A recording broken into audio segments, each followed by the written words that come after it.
Time machine की कहानी। School की छुट्टी हुई और दो पक्के दोस्त आरव और मुकुल अपने घर की ओर चल पड़े। सूरज चमक रहा था और उनकी बातें हवा में घुल रही थीं। वे अपने स्कूल बैग को झुलाते हुए हंसते खिलखिलाते जा रहे थे। क्या आपने कभी सोचा है कि समय में आगे या पीछे जाना कैसा होगा? चलिए आरव और मुकुल की कहानी सुनते हैं। चलते चलते अचानक आरव बोला, मुकुल, सोचो अगर हमारे पास एक टाइम मशीन होती तो कितना मजा आता। मुकुल की आंखें चमक उठीं। उसने खुश होकर कहा, हाँ, सबसे पहले मैं अतीत में जाना चाहता हूँ। मैं डायनासोर और राजा महाराजाओं की दुनिया देखना चाहता हूँ। ये देखना कितना मजेदार होगा कि पहले लोग कैसे रहते थे।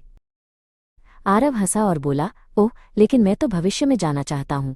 मैं देखना चाहता हूँ कि भविष्य में तकनीक कैसी होगी। क्या उड़ने वाली कारें होंगी? क्या रोबोट सचमुच घर के सारे काम करेंगे? मुकुल ने कहा, यह भी मजेदार है, लेकिन सोचो, मैं अपने दादा दादी का बचपन भी देखना चाहता हूँ। वे कैसे खेलते थे, कैसे स्कूल जाते थे। अतीत को देखकर हम सीख सकते हैं कि लोग कैसे सादगी से रहते थे।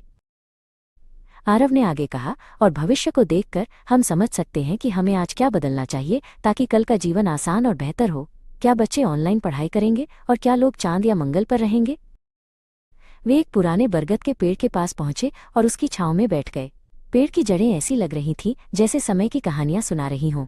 मुकुल ने कहा, अतीत हमें हमारी जड़ों से जोड़ता है।